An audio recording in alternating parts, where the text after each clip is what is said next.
거대한 남쪽 땅덩어리가 빙하와 펭귄으로 가득하기 전에 시기가 있었습니다. 숲, 꽃, 그리고 다양한 종류의 동물들로 가득 찼었죠. 기후도 완전히 달랐습니다. 그럼 어떻게 이런 일이 생기게 된 걸까요? 잠깐의 시간 여행으로 무슨 일이 일어나는지 알아볼게요. 약 5억 5천만 년에서 1억 8천만 년 전에 남극은 곤드와나라고 불리는 초대륙의 일부였어요. 남아메리카, 호주, 아프리카, 아라비아 반도, 그리고 인도 아대륙과 연결되어 있었습니다. 대륙들의 이별이 시작된 건 쥬라기 시대였죠. 그저 함께 붙어 있을 수 없었어요. 약 1억 8천만 년 전 남극 대륙은 지구 밑으로 이동하기 시작했습니다. 빙하 아래에서 발견된 화석 기록에 따르면 얼음이 가득한 이 대륙은 한때 매우 더운 곳이었다고 합니다. 사실 날씨가 너무 따뜻해서 열대성 기후가 됐죠. 오늘날 적도 주변에서 볼 수 있는 기후처럼 말이에요. 과학자들은 남극 동부 윌크스랜드의 해저 약 1km 아래에서 엄청난 걸 발견했습니다. 오늘날엔 열대 환경에서만 번성하는 식물들의 꽃가루가 든 화석을 발견한 거죠. 또한 수백만 년 가까이 거슬러 올라가 똑같은 꽃가루를 북극권에서도 발견했습니다. 하지만 이건 잠시 후에 살펴보도록 할게요.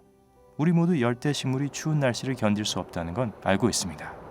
따라서 남극 대륙의 동쪽 지역은 추운 겨울이 없었다고 생각할 수 있죠.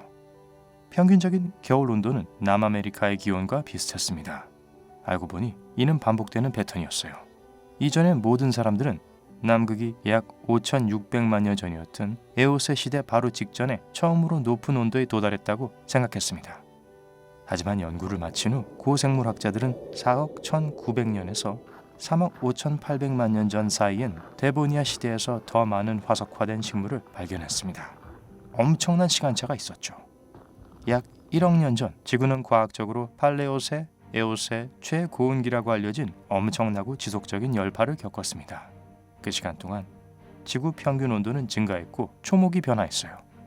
남극 대륙은 다양한 나무, 식물, 꽃들로 가득 찼습니다. 오늘날 열대 바오밥 나무의 친척들과 함께 야자수 나무도 모습을 드러냈죠. 대륙의 기후는 유연했어요. 에오세 시대 동안 남극 대륙엔 다양한 생태계들이 존재했습니다. 높은 고도와 더 먼 내륙에서는 온대 우림에서 사는 여러 식물들이 발견됐는데요. 그중 하나는 남부 너도밥 나무였습니다. 대륙에서 발견된 화석은 동식물의 생물학과 화학을 보존하고 있어 과학자들은 화석을 보고 어떤 식물이 대량 멸종해서 살아남고 혹은 살아남지 못했는지를 이해할 수 있었죠. 하지만 초목만이 빙판 대륙 전체에 퍼져 있었던 건 아닙니다. 남극 반도의 그레이엄 랜드 끝에 근처에 있는 시모어 섬에서 과학자들은 쇠똥구리가 알을 낳는 독특한 구조인 알집을 발견했어요.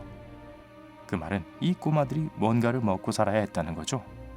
후에 과학자들은 몇몇 포유류들이 그 지역에 살고 있다는 것을 보여주는 잔해와 분리된 이빨을 발견했습니다. 이 중 몇몇은 현대 콜로코토 주머니쥐와 같은 고대 유대 동물류에 속했어요. 콜로코토 주머니쥐는 남아메리카 작은 곤충을 먹고 살죠. 발견된 또 다른 유대 동물은 발음이 좀 힘든데 안타르토돌롭스라고 해요. 이는 1984년에 발견된 최초의 화석입니다. 어떤 사람들은 주머니쥐를 닮은 생물이라고도 말했죠. 참고로 말씀드리면 이 동물은 여우에 가까운 친척입니다. 그 후 발가락 뼈가 발견되었고 과학자들은 제나르트라라고 불리는 포유류 무리도 이 대륙에 살았다고 추측을 했습니다.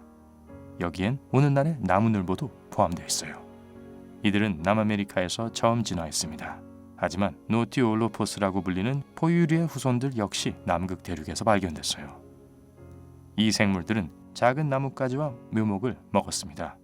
과학자들은 상대적으로 크기가 작은 동물의 이빨을 분석함으로써 이들의 식단을 연구했죠. 화석을 더 연구하면서 노티올로포스가 두 종류라는 걸 발견했습니다.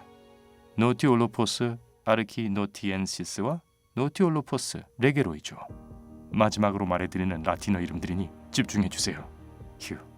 첫 번째는 231kg 정도의 조금 못 미쳤고 다른 하나는 60kg에 불과했습니다. 몸집 차이가 있는 만큼 두 포유류의 주식 영역은 달랐을 거라고 생각되고 있습니다. 즉, 식량 경쟁을 피하기 위해 다른 종류의 식물을 먹었다는 거죠. 초창기 에오세 시대의 남아메리카에서 서남극 대륙으로 들어온 발굽동물은 안타르옥토돈입니다. 이제는 멸종된 특이한 포유류에 속하죠. 이 동물은 우리가 현재 시무어 섬이라고 알고 있는 곳에서 살았습니다.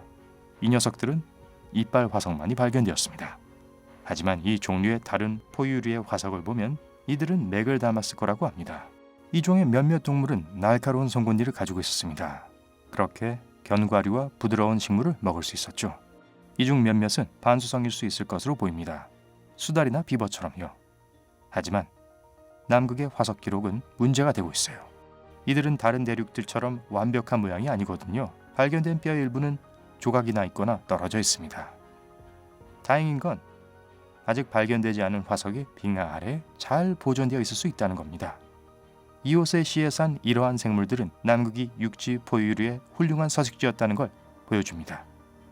그렇다면 남극은 어떻게 열대 식물들이 얼어붙고 살 수 없는 환경이 되었을까요? 부동산 가격 때문이었을까요? 과학자들은 여전히 상황이 바뀌었을 때의 시간을 이해하기 위해 노력 중입니다. 이 동물들이 공존했던 걸 보면 변화는 천천히 일어나기 시작했을 거예요. 과학자들은 대략 5,600만 년 전에 남아메리카가 분리되기 시작했다고 생각합니다. 1,600만 년 후 호주와 남극 대륙은 바다에서 표류하기 시작했어요. 3,600만 년에서 2,300만 년 사이에 또 다른 자연적인 통로인 드레이크 해협이 등장했습니다. 그것 또한 대륙 이동 현상이 점진적으로 일어났다는 걸 보여주죠. 남극 대륙은 호주와 남아메리카를 잇는 육교였습니다. 남아메리카와 분리되면서 나중에 호주에서 분리되고 남쪽으로 이동하기 시작했어요. 이렇게 남극순환 해류라는 새로운 해류가 남해에 나타날 수 있는 공간을 만들었습니다. 남극순환 해류는 서쪽에서 동쪽으로 시계 방향으로 흐릅니다. 최근까지도 세상에서 가장 강력한 해류로 알려져 있죠. 이 해류는 매초 1억 6,500만 세제곱미터에서 1억 8,200만 세제곱미터의 물을 운반합니다.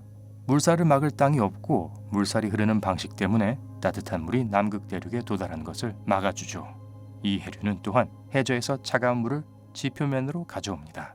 그 결과 고립된 대륙의 기온은 떨어지게 됐어요. 고대 남극 대륙의 빙하 상승과 남극 순환 해류 사이의 연관성을 보여주는 증거는 불충분합니다. 하지만 기후학자들은 이 해류의 역사가 4,100만 년에서 2,300만 년 정도라고 생각합니다. 에오세의 끝과 올리고세의 시작 즈음 전 지구적으로 냉각이 시작됐습니다. 북극권과 남극의 높은 위도에서 기온이 떨어지기 시작했죠. 지구 대기의 이산화탄소 수치는 현저히 떨어졌어요. 스티븐 페카르 교수에 따르면 약 5,500만 년 전에 지구 대기 중 이산화탄소의 양은 1000ppm이 넘었다고 합니다. 그 기간 동안 지구의 높은 온도는 모든 빙원을 녹였습니다. 이로 인해 해수면이 현재보다 약 60m 더 높아졌어요. 과학자들은 왜 대기의 이산화탄소에 예측할 수 없는 변동이 나타나는지를 알아내려고 했습니다. 어떤 연구자는 특정 기간 동안 지각판이 이산화탄소를 방출하기 위해 탄산가스가 풍부한 암석들과 다른 잔해들을 이동시킨 것이라고 생각합니다. 이 때문에 공기가 뜨거워졌고 빙원이 녹은 거죠. 하지만 그 후 순환은 계속되었습니다. 3,400만 년 전에는 1000ppm에서 760ppm으로 1,400만 년 후에는 300ppm 이하로 떨어졌습니다. 이산화탄소는 지구 냉각 효과에 기여한 이 자연적인 과정에서 흡수되었습니다. 지질학적으로 대기압과 이산화탄소 수치는 연결되어 있어요. 대기압이 오르면 이산화탄소 수치도 높아지죠. 남극 대륙의 빙하는 3,650만 년 전부터 형성되기 시작했고 그 이후로 계속되었습니다. 빙하는 대륙 전체로 퍼지기 시작했고 초목은 사라지기 시작했어요. 하지만 여기 흥미로운 점이 있습니다. 이 지역의 식물 표본을 조사한 화석 연구에서 과학자들은 식물의 종류가 47% 감소했다는 걸 발견했어요. 이런 양상은 5,800만 년 전 팔레오세 시대의 끝에서 시작돼 4천만 년 전인 에오세 시대 중반까지 계속되었습니다. 열대식물은 천천히 남부 너도밤나무로 가득 찬 온대 숲으로 변해갔습니다. 너도밤나무는 250만 년 전에 사라졌죠. 오늘날 남극 대륙은 버려진 대륙입니다. 식물과 가장 비슷한 건 이끼, 조류 그리고 지류뿐이에요. 남극 대륙이 생명체가 적은 고립된 대륙이 된 반면 호주와 남아메리카는 번성하게 됐어요. 셋의 한 가지 공통점은 유대목 동물입니다. 호주에서는 유대류가 번성했어요. 예를 들면 캥거루와 지금은 멸종된 틸라신 왈라비가 있죠. 화석 기록을 보면 캥거루는 2천만 년 전에 존재했지만 처음에는 깡총깡총 튀지 않고 나뭇가지에 매달려 살았다고 하네요.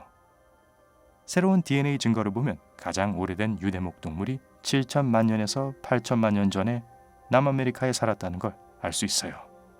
이 동물은 남아메리카에서 남극 대륙으로 이주했고 대륙이 아직 연결되어 있을 때 호주로 건너간 것으로 보입니다. 이렇게 두 대륙에서 유사한 종의 동물이 존재하게 되는 거예요. 하지만 물론 이들은 새로운 서식지에 다르게 진화했습니다. 오늘 새로운 것을 배우셨다면 영상에 좋아요를 눌러주시고 친구와도 공유해주세요. 여기 다른 영상들도 준비했어요. 왼쪽 또는 오른쪽 중 하나를 클릭하고 삶의 밝은 면과 함께하세요.